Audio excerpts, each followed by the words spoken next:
Hey everyone, welcome back to my channel. So, I want to share a story about friendship, revenge, and a lesson learned the hard way.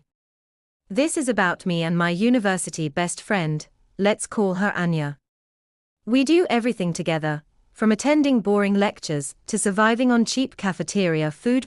One Tuesday, after a particularly long day, I reached into my bag for my phone. It wasn't there. I panicked. I emptied my entire bag onto my bed, books, pens, wallet, but no phone. My heart started racing. For 2 whole days, I was a mess. I couldn't sleep. I was constantly anxious, retracing my steps everywhere. I imagined it stolen, lost forever, all my photos and contacts gone. I told Anya about it, and she was the picture of a supportive friend. Oh no. Don't worry, we'll find it, she said, even helping me look for it. But on the 3rd day, she walked into my room with a sly grin, holding out my phone. Looking for this, she laughed. I borrowed it from your bag to check a song and totally forgot to tell you.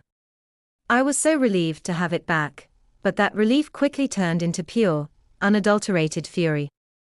You forgot. For 2 days. Anya, I was going crazy. She just laughed it off, thinking it was a hilarious prank. That's when I decided. This couldn't go unpunished. I needed a revenge so subtle, so clever, that she would feel the same frustration, but in tiny, confusing doses, and I had the perfect plan. You see, Anya is a night owl. She stays up late scrolling through her phone, and every night, like clockwork, she would place it on her bedside table and go to sleep. My plan was simple: information warfare. I started gathering intel.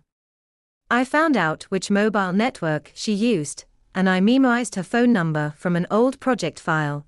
The operation began that very night. Around 2 a.m., when I was sure she was fast asleep, I would go to the network provider's website. I'd enter her number, and with a few clicks, I would temporarily block her SIM card. The next morning, chaos would ensue. My phone has no service, she'd yell, frustrated. I can't call anyone. My data isn't working.